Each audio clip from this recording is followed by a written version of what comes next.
Is Manon leaving Katseye? As of right now, no, but probably yeah. After a hiatus announcement from Hybe x Geffen and a quick follow-up message from Manon herself, the conversation around her status in the group exploded. Things really reached a boiling point when she didn't perform with Katseye at Coachella, but she was present in the crowd. But not for Katseye set.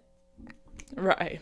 Now, when I heard news of the hiatus, I felt bad. Like, her and the girls have all been working so hard, so it's sad that she has to go on a unknown how long it will be hiatus. Other people saw that she was going on hiatus and were like, yeah, this is the perfect time to be racist and say slurs. So today we're going to be real. We are going to actually dive into how this lazy and doesn't show up narrative was able to be crafted and how I think this entire situation is probably going to resolve. If you like talking about stuff, including the music industry, be sure to subscribe to this channel for more and watch my videos on Katseye and Girl Said. They're on the channel. So word on the street is Manon thinks she's bigger than the program. I don't think she thinks that, but she deserves to think it. Anyway, you may be thinking that Katseye seems a little bit manufactured, you know, because it is. This is a group that was formed from a competition called Dream Academy. There, we first got to see them and vote on who would end up in the final group. Later on, we got to see more of the behind the scenes with the documentary Popstar Academy. During this documentary, we literally see Manon convene a meeting of all the trainees to figure out why they've been talking crap about her behind her back. I know I've been missing, but I know a lot of other girls also have been missing, and I feel like it's only being taken out on me in a way. And this is where the not showing up narrative truly was first formed. Now, by her own admission, Manon was not at 100% of the practice. However, the key detail that people seem to miss is that other girls were also not at the practices, which leads to the question, how many missed practices is too many? And let's be so expeditiously and ferociously for real.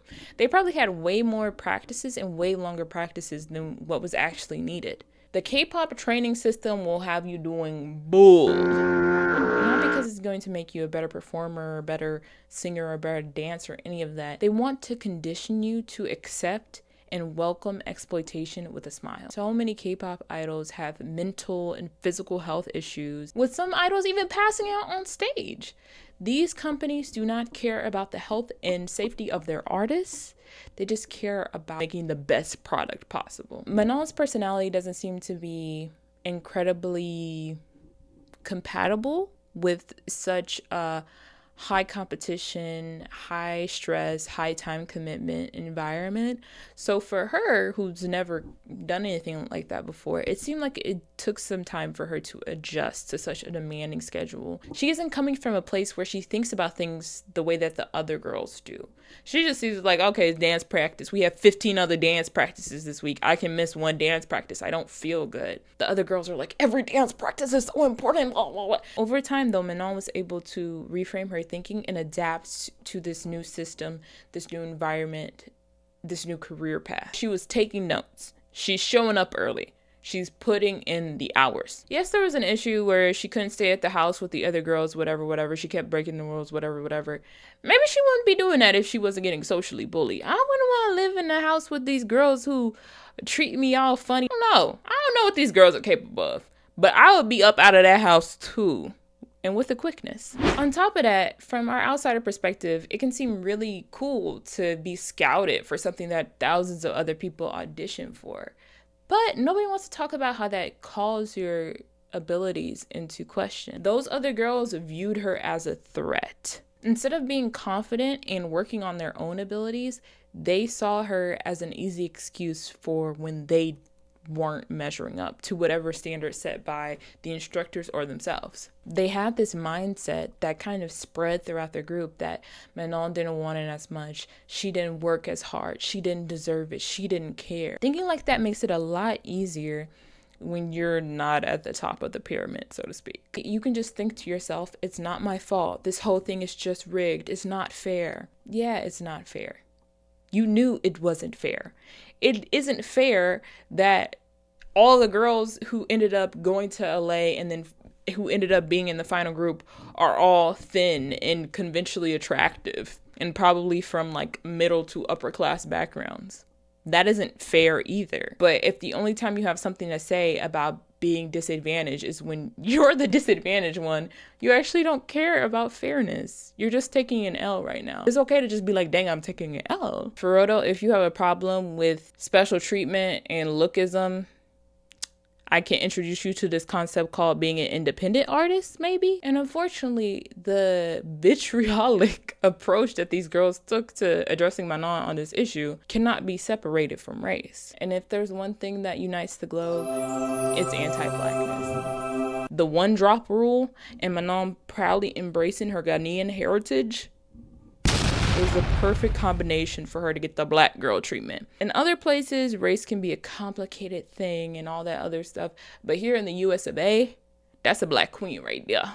And despite having no roots here, Manon is going to get judged by the racial stereotypes that are levied against every other black person. I don't think the majority of people who are involved with Pop Star Academy, Dream Academy, whoever, whatever, are just vitriolic, like KKK, like I don't think they like supreme extra racist or anything, but we all have implicit biases. And if anti-blackness is around the globe and they got people from around the globe, don't you think the trainees from around the globe would have a little bit of anti-blackness if anti-blackness is around the globe? I think yes.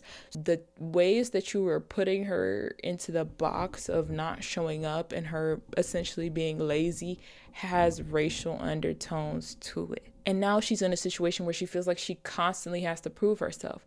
The crazy thing is she has gotten COVID like 11 times. One time she was literally sick out with COVID, and then she, like, it felt like the next day almost, she was back on stage shaking that thing like, girl, I'm scared for you right now, actually. And this shouldn't be encouraged by anyone. This shouldn't be like, oh, she's so strong, whatever. No!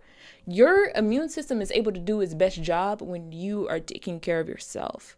That includes adequate nutrition and proper rest. Do you think a group that's doing 14-hour rehearsals and whose stage outfits consist of bikini tops and micro skirts is getting enough food and rest? So it's no wonder that somebody who is probably immunocompromised from multiple COVID infections will have to sit out a little bit more because you're working them to the bone. And even if the company isn't standing in front of them and saying, you have to overwork yourself, being under contract is inherently coercive. That's kind of the point. These girls are obviously going to feel compelled to do more and do more and do more because they want to reach the highest heights and be as successful as they can be, which I think that's a beautiful thing. To strive to do your best is something we should all do. But what we shouldn't do is work ourselves to the bone. Being young people, they can do all that stuff and not like pass out and die.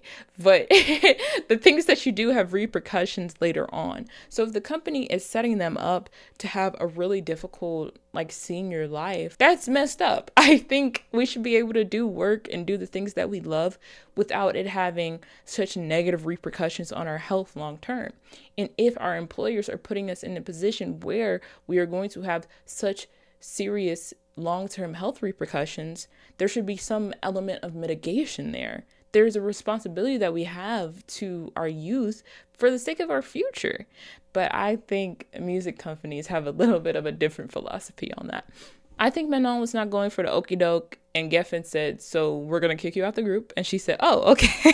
She said, oh, okay. I do believe she is committed to the group. I think that she's also committed to living a long and healthy life.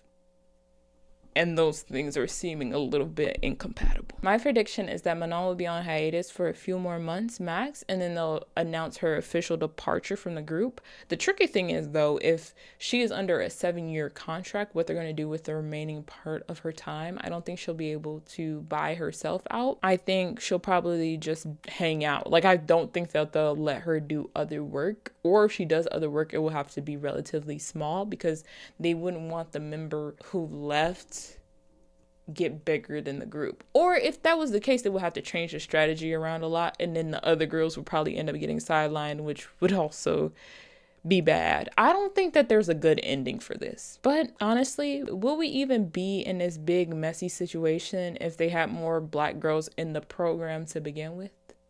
Who knows? All right, thank you so much for watching to the end. Let me know what you think. Do you agree, disagree? What are you thinking? I want to have this conversation with people and not bots on Twitter. Be sure to like, comment, and subscribe. I will see you next time. Bye.